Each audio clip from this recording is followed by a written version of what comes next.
Hey there, everybody, and welcome back to Utility Sports. Welcome back to another mock draft video here on Monday.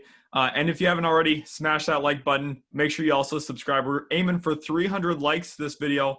Let's see if we can go ahead and get there in this video now. And in this mock draft, we're also going to be doing what we think will happen. I just want to emphasize that and preface that before we go into this here. This is what we think will happen. Not necessarily every pick is what we would do if we were the general manager of these teams. However, based off the needs, the wants, this is what we're going to go with for our projections at this point. And we are also recording this on Sunday night ahead of the conclusion of the Steelers-Browns game. So this isn't fully updated to that. The Browns are kicking the Steelers' butt right now, 35-7 at halftime. So that'll be something to monitor. Obviously, the draft order will shift around a little bit as we continue going forward. So make sure you're subscribed to keep up to date with that. Now, Austin, jumping to your Jacksonville Jaguars here at pick 1. Where could you see them going? Obviously, we've been mocking one specific player first overall all year long. Does that stay true in this mock?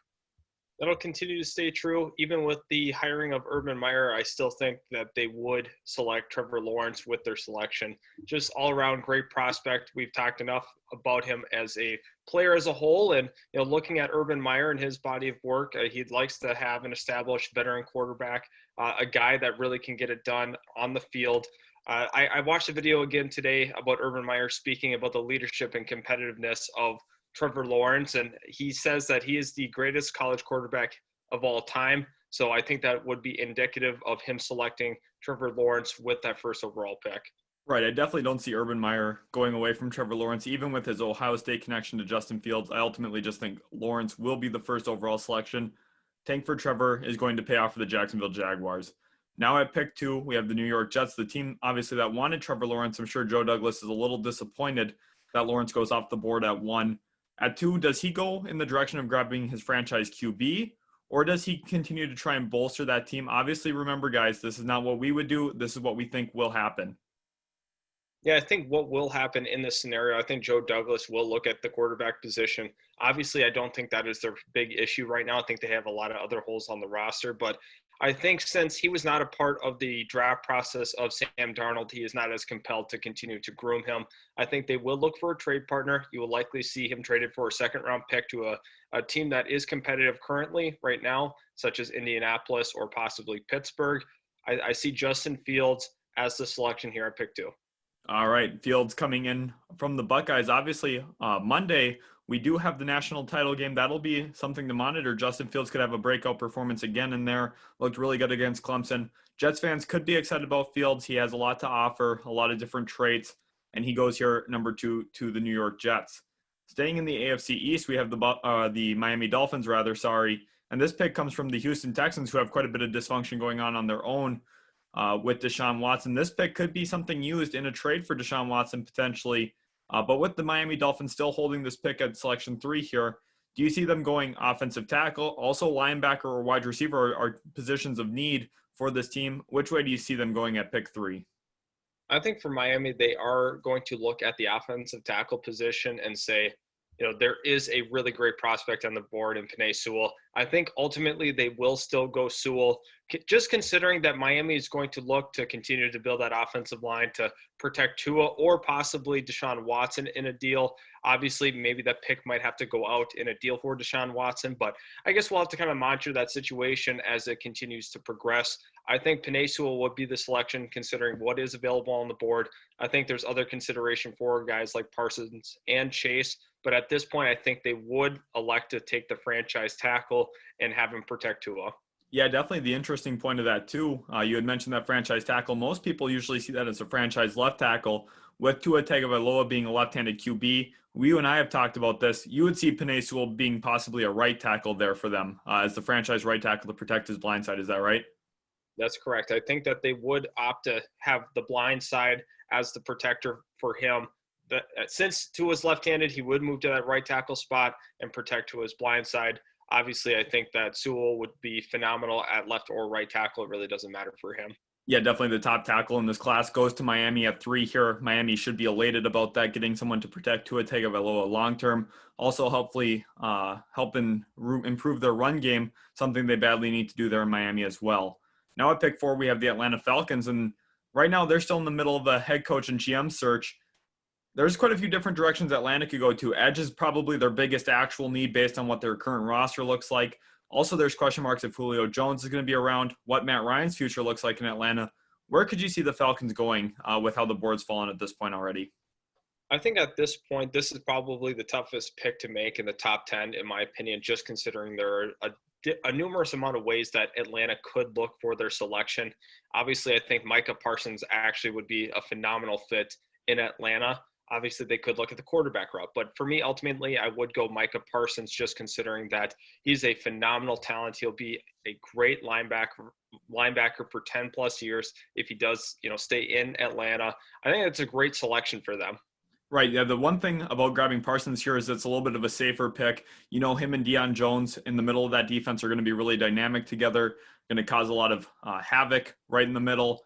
And the thing about the Atlanta Falcons is you don't have to risk for GM, his first time making a selection for you, a risky pick like a QB, something that doesn't really pan out as well. Micah Parsons is going to come in, fills a need for them at linebacker, and now him and Deion Jones are going to wreak havoc for years to come. Moving into pick number 5, now we have the Cincinnati Bengals, a team that had been hopeful for Penei Sewell, maybe would be aggressive trying to trade up for him. But with him off the board, it looks like wide receiver could be the direction they go.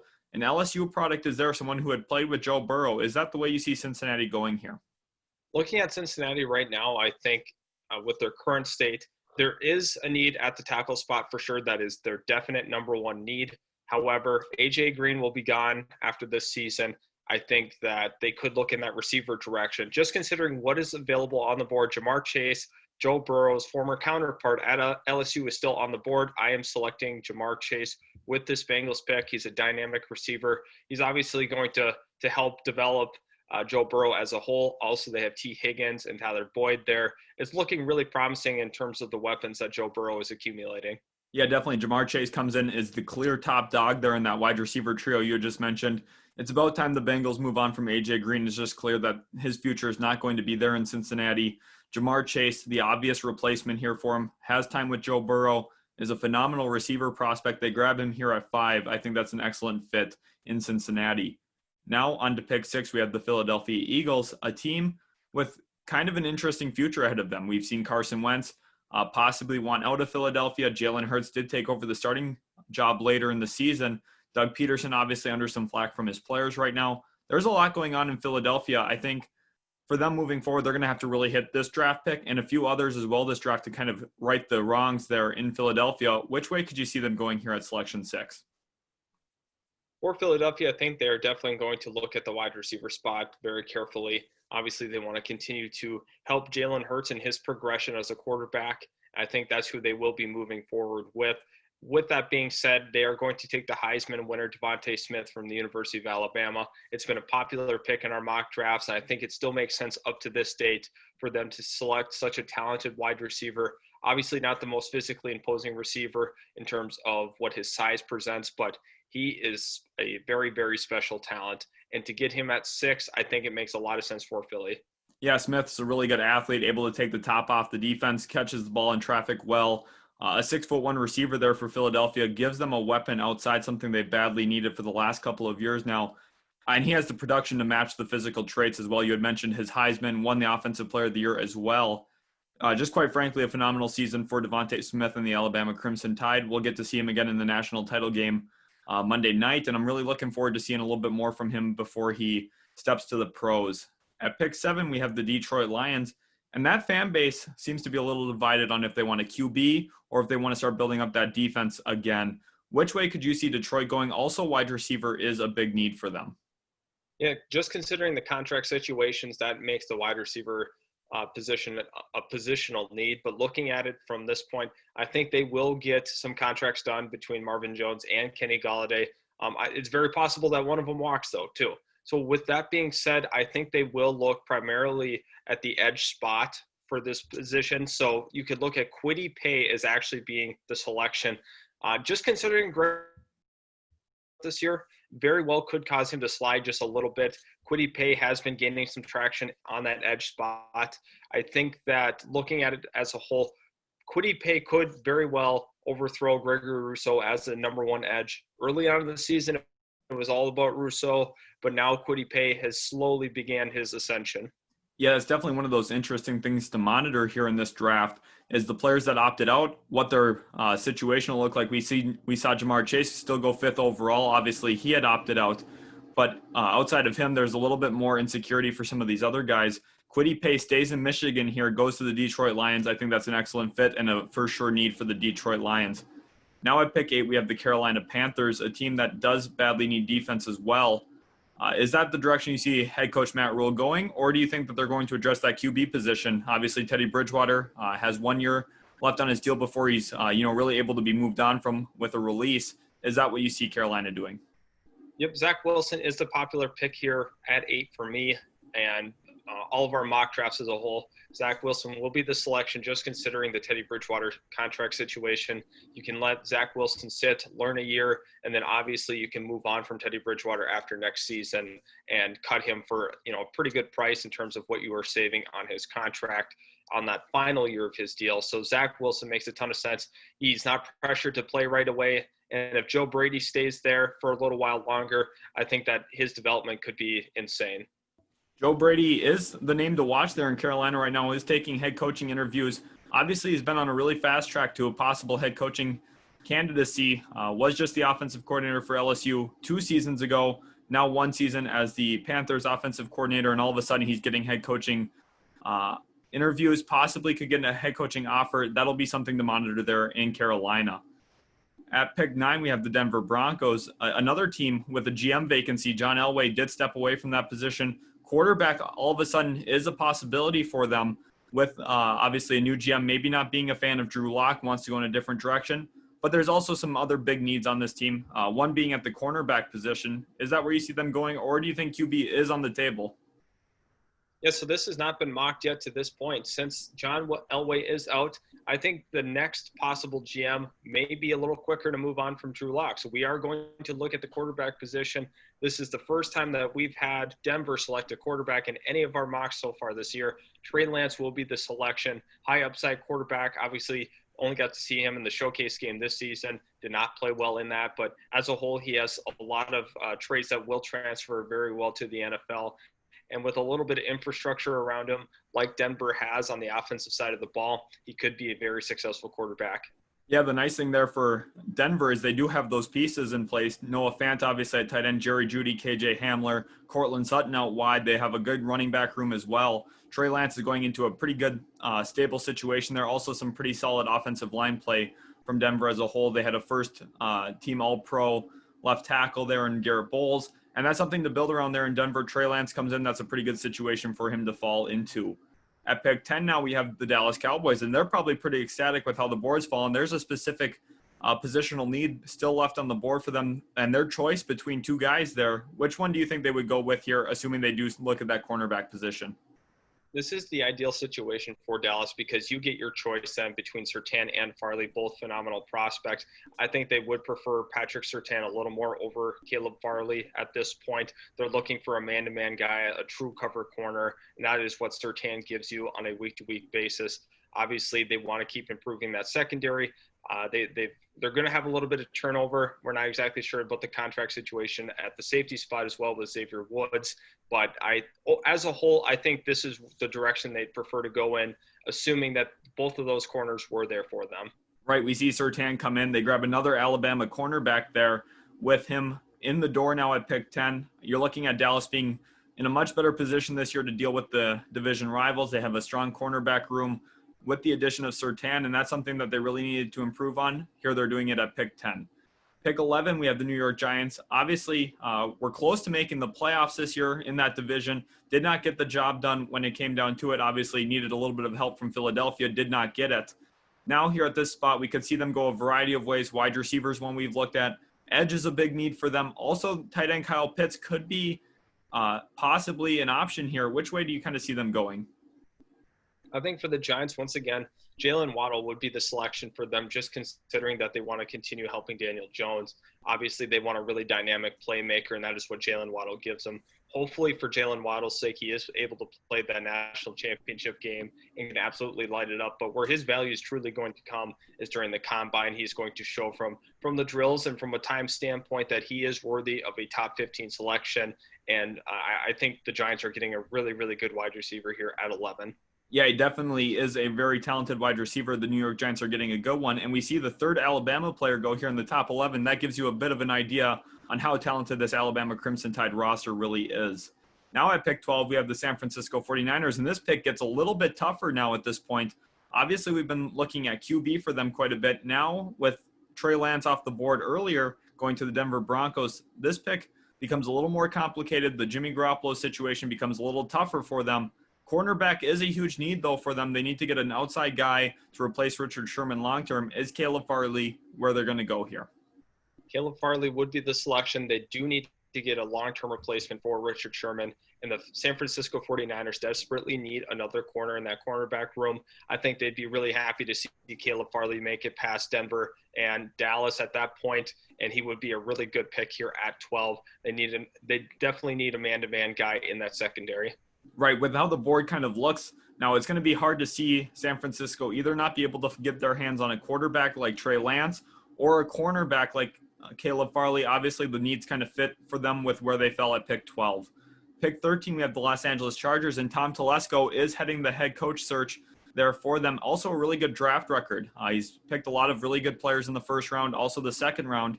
Which way could you see them going? Obviously, offensive tackle is probably their biggest need at this moment. Christian Darrisaw is here on the board, or do you see them going in a different direction? I think that they will go in a different direction other than offensive tackle, just considering the depth of the offensive tackle position. This is one of the deeper offensive tackle positions we've seen in a while. And looking at currently what's available at the edge spot, Gregory Rousseau is too good to pass up on. He very well could have been a top 10 pick had he played this season. Obviously had the opt-out. And at this point, his stock has been pretty flat in terms of where it's gone during his opt-out time, but it really depends on what he's made of this time off, and obviously the training regimens and everything pertaining to that. But Gregory Rousseau is definitely a physically imposing defensive end who is going to be a very, very good and effective power pass rusher at the next level. Him opposite of Joey Bosa could be really scary. Draft combine is going to be a really big time of the year, especially for this draft with some of these opt-out guys, depending on who goes, who doesn't go, who doesn't participate in the draft combine. That'll be a really telling sign for where some of these guys could end up falling. Gregory Rousseau will be a guy to monitor during that process as well. The Chargers get a really good one here, though, at 13. Now at pick 14, we have the Minnesota Vikings, a team that we can maybe even see move down potentially from this spot to try and recoup more assets. But with them here at 14, which direction could you see them going? I don't see tight end personally with Irv Smith and Kyle Rudolph still there. Is there a certain way you would see them looking? I think they're going to definitely look along the offensive line, and it really depends on preference. But I think Christian Darrisaw is going to be the selection from Virginia Tech, just considering how effective Ezra Cleveland was at the guard spot. I think that gives you the versatility and allows you to go and take the best offensive lineman available at this point, and that is who the best guy is available currently. Christian Darrisaw is number one on my board amongst all of these offensive linemen that are currently available. And, with the ability for Ezra Cleveland to go inside, kick outside, it really doesn't matter. Just go get the best one available at your pick at 14. So that's where the Vikings are going here. Right, the Vikings definitely need to be focused on just improving that offensive front. They're doing so with Christian Darrisaw here. You've got to protect Kirk Cousins. You've also got to help out Dalvin Cook in the run game. Darrisaw is going to come and give you that. Ezra Cleveland's played so well at guard that he'll work there long-term as well. Now into 15, the New England Patriots are probably running their pick to the podium. Kyle Pitts has been a guy we've mocked them pretty consistently. Here again, he falls to pick 15. It's just hard to see a team maybe going up to grab him. Is he going to be a New England Patriot at the end of the day? Yeah, I think he will be.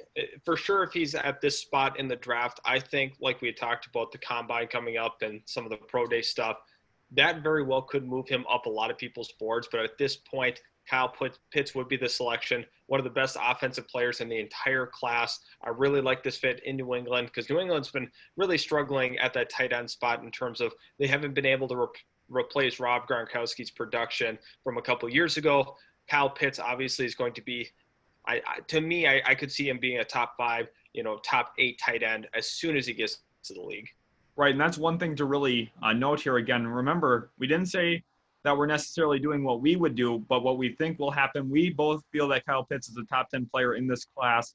It's just at the tight end position, it's hard to see certain teams grabbing him, like the Minnesota Vikings I had mentioned. Also, the 49ers aren't a tight end needy team. There's teams ahead of the Patriots here that just will not be looking at Pitts, which opens the door to him falling all the way to 15 to New England. At pick 16 now, however, we have the Arizona Cardinals, a team with quite a few different areas that they could address. Edge could be a big need for them. Also, cornerback. Running back is an interesting thing to monitor for them as well moving forward. Is there a specific direction you would prefer to see the Cardinals go in, and where do you ultimately think they will go? I want to see J.C. Horn end up here in Arizona because I do think they need to address that cornerback position at this point. Looking at Patrick Peterson as he continues to age, they also have Byron Murphy there, but they need another guy in the mix. J.C. Horn definitely should be the selection for Arizona.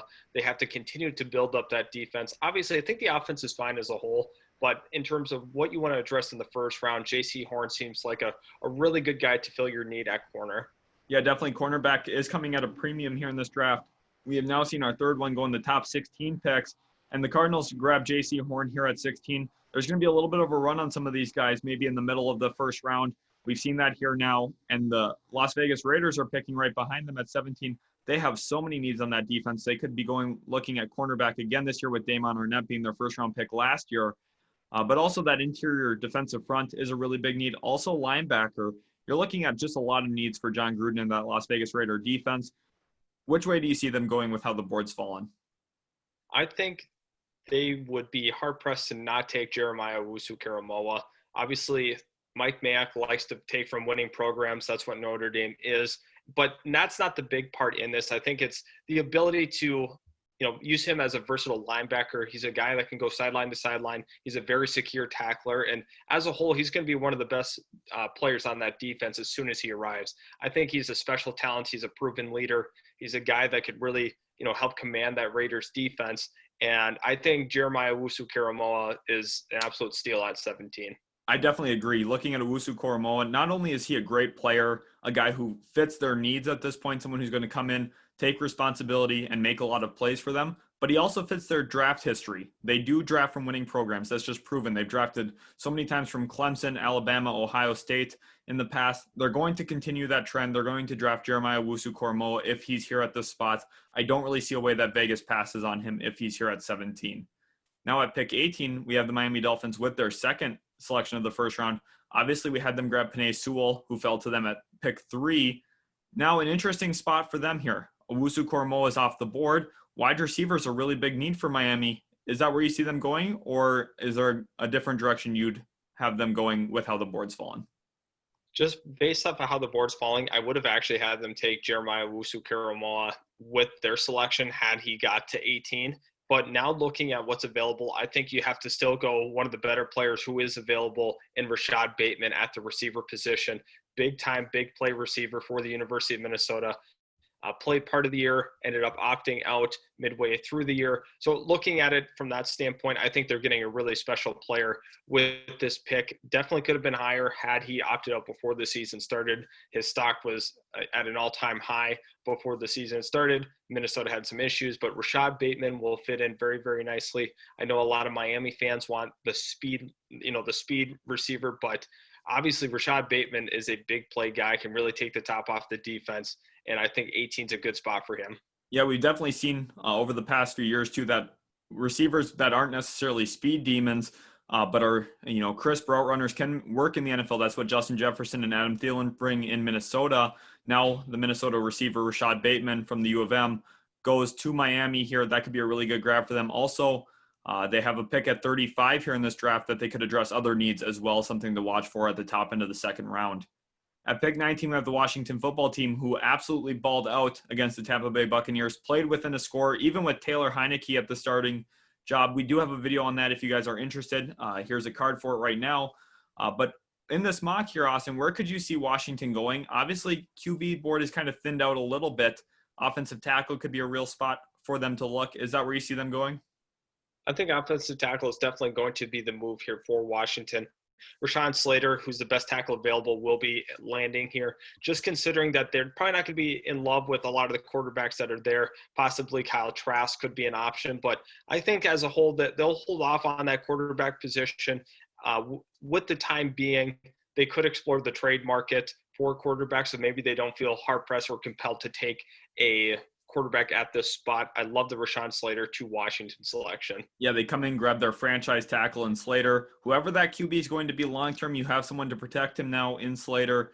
And that's a Ron Rivera type move that he's going to get the most he can out of this selection. Rashawn Slater comes in, fills a big need for them, and will be their franchise tackle moving forward. At pick 20, we have a team in a very similar situation, actually, in the Chicago Bears. They did not move the ball very well in their playoff game against the New Orleans Saints.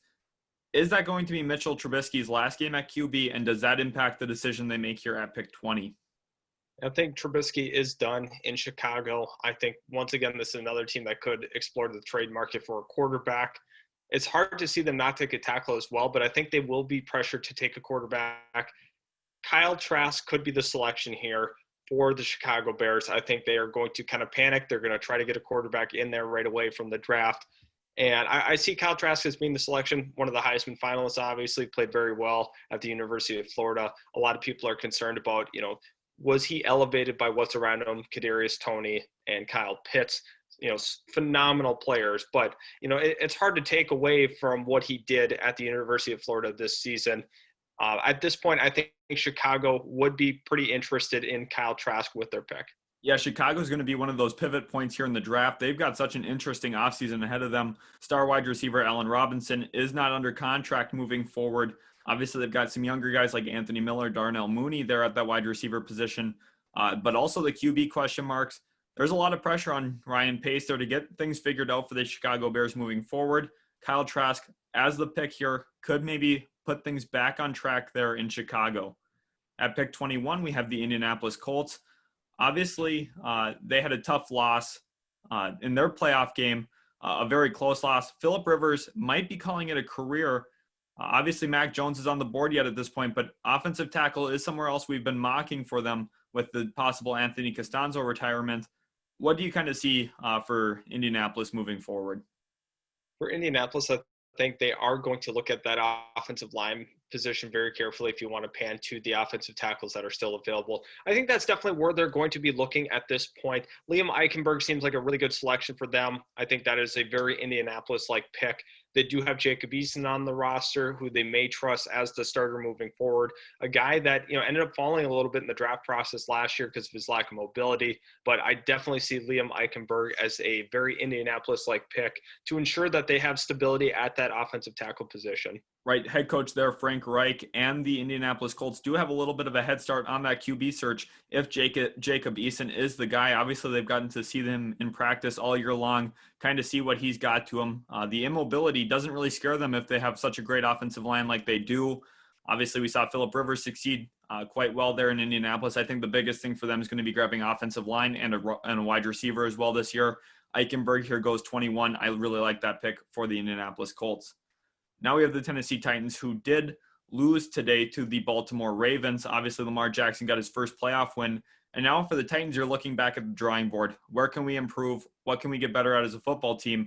Austin, which way do you see them going in the draft to do so?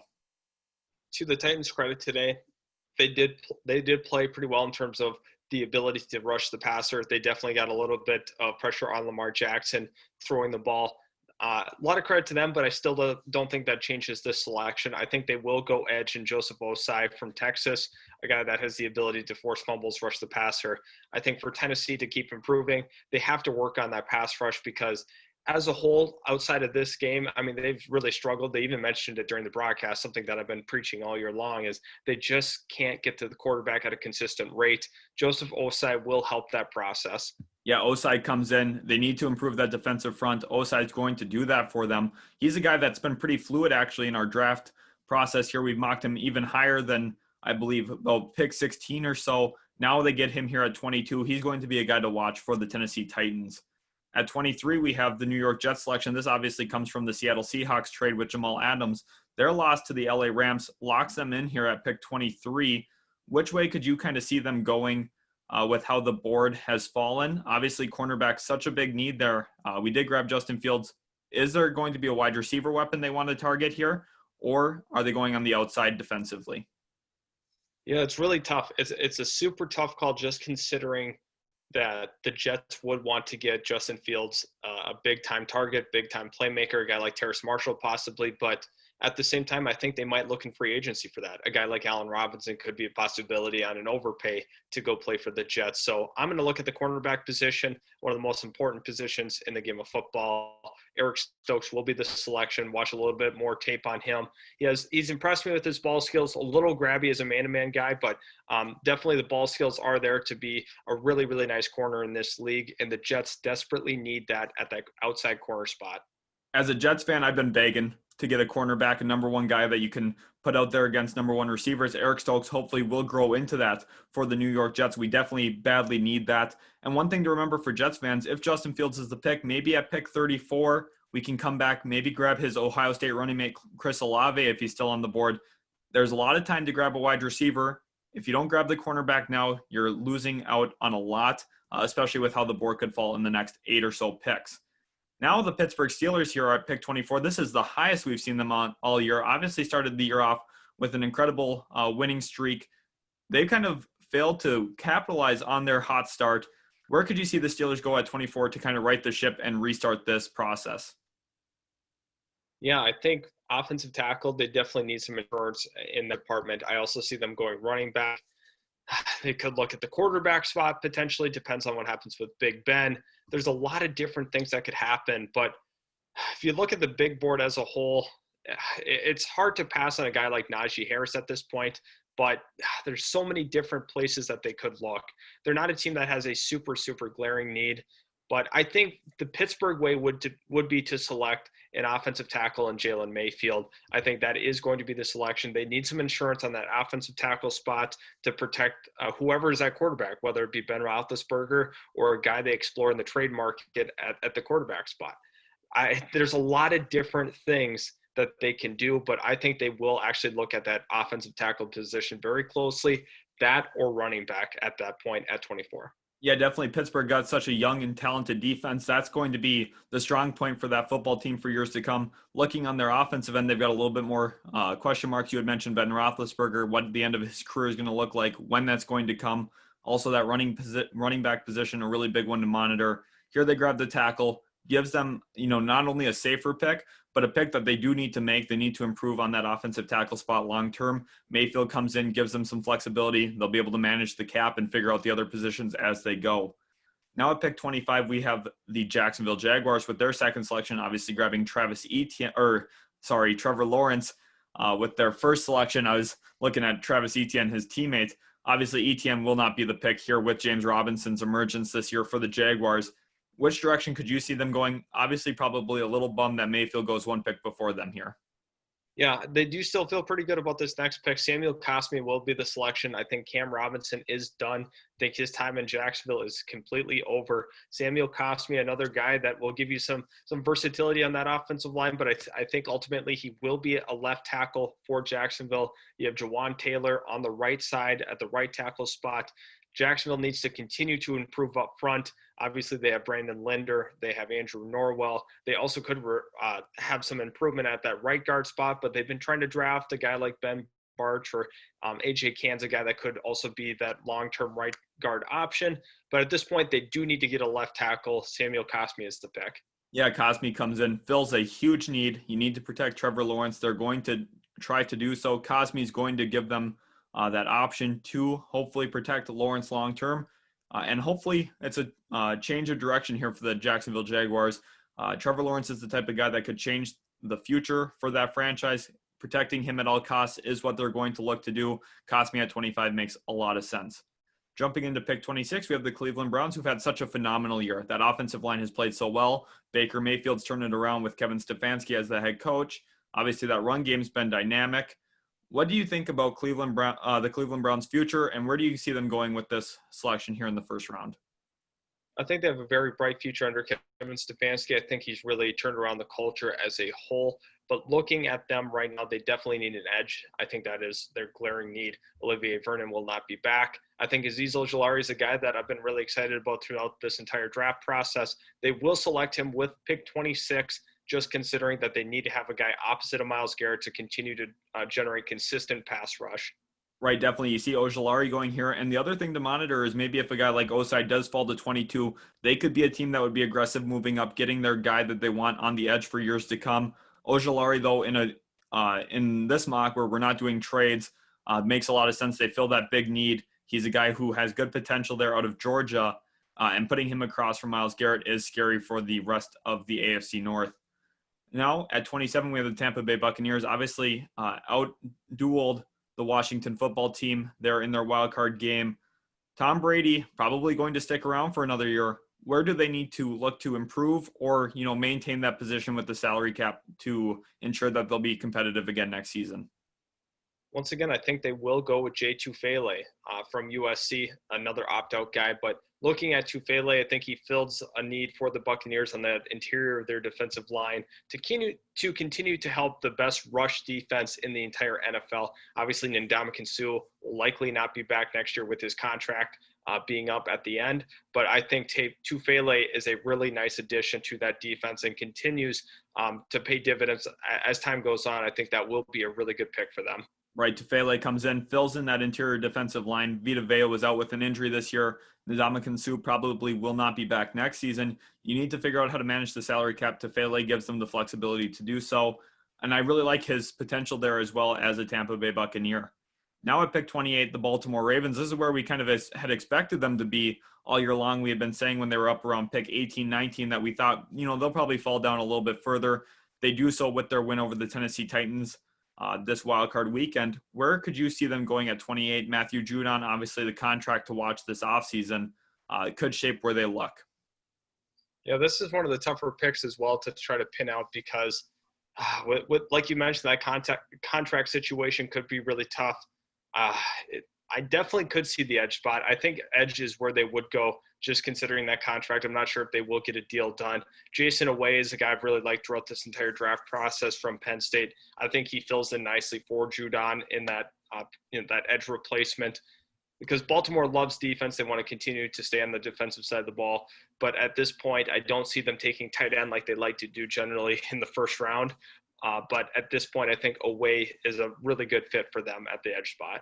Yeah, really long history of grabbing tight ends there. Also, the other position to maybe look would be wide receiver, but it's hard to kind of see that with the way Lamar Jackson plays their run-heavy offense. I just don't see them really spending a first-round pick on an outside wide receiver like some of our comments seem to want them to do. I think Oweh makes a lot of sense. You have to stay cheap on that defensive side of the football.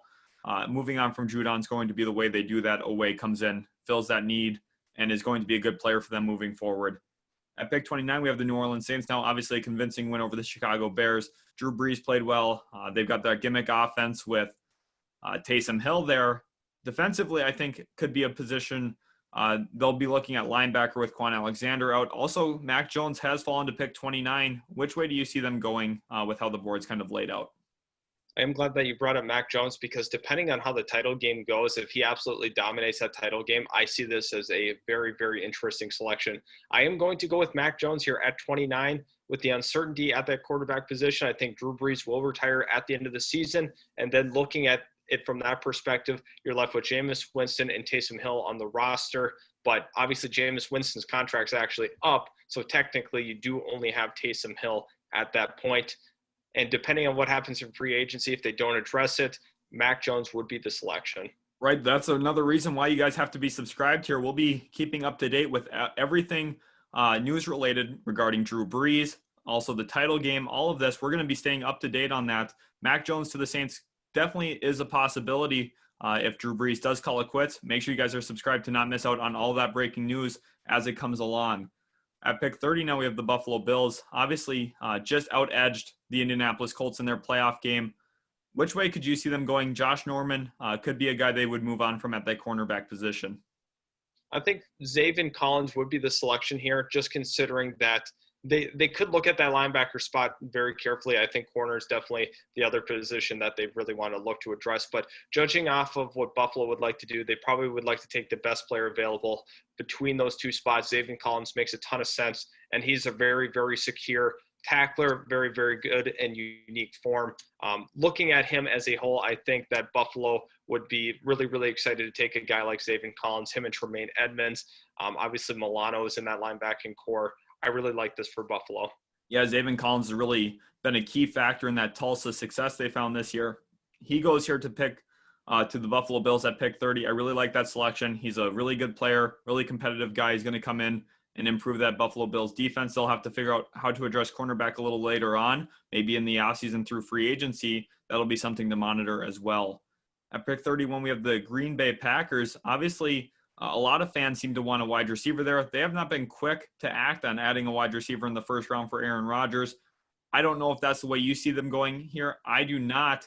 Also, offensive tackle could be a positional need for them with David Bakhtiari tearing his ACL, but also cornerback. That's another big need. They have pretty much three places I feel like they'll legitimately look at. Which one of those three do you see them going? I think they'll look at the cornerback spot and looking at it from this perspective, they could get a really good wide receiver in the second round still. There's a couple of guys that I feel that are, at the end of first, top of second guys that could end up falling to their next pick in the second round. So looking at it from that perspective, I think Asante Samuel Jr. would be the selection from Florida State. Green Bay has to get better at the other corner spot outside of Jair Alexander. Obviously, I think that they would look defense with this pick. And then in the second round, come and get a wide receiver for Aaron Rodgers, because there's a lot of really good wideouts in that second round. Yeah, definitely. There's more depth in the wide receiver class than the cornerback class this year. Asante Samuel Jr. going 31st overall makes a lot of sense. They need to improve that cornerback 2 position, like you had mentioned. Jair, obviously a wonderful pick for them a few years back at that cornerback 1. Now you have to go and continue to improve that defense. Asante Samuel Jr. comes in, brings that for you. With the final pick of the first round now, we would have the Kansas City Chiefs. Obviously, they've been great all season long. Wide receiver could be a place that they look to save some money, move on from Sammy Watkins possibly, get a real number 2 wide receiver in there. Is that what you see Kansas City doing here? Yeah, I think they're definitely going to look at a guy actually like Kadarius Toney. Kadarius Toney has been flying up a lot of people's boards. Obviously, he has big playability at this point. I would really like to see him in the Kansas City offense. Obviously, Terrace Marshall is a really good wide receiver, but I think this kind of fits more of what Kansas City likes to do with receivers. They like quick guys. They like guys that are, able to really do a lot of stuff outside of catch the football in terms of yards after catch. We see guys like Mecole Hardman, Tyreek Hill, and then you add a guy like Kadarius Toney. Very well, they could look at Terrace Marshall, because that has been a popular pick for me personally, but I think they could go either Marshall or Toney at that point. Yeah, definitely. It's going to be up to them kind of which way they want to go. We had predicted that last year with the running back position. Which running back would they go with? They opted for Clyde Edwards-Helaire. They go Kadarius Toney here, get a speedster out wide, gives them a little bit of versatility at that receiver position. Something I could definitely see the Kansas City Chiefs going and doing here in the draft. That will conclude our first round mock here, guys. If you did enjoy it, please hit that like button. Remember, we're going for 300 likes this video.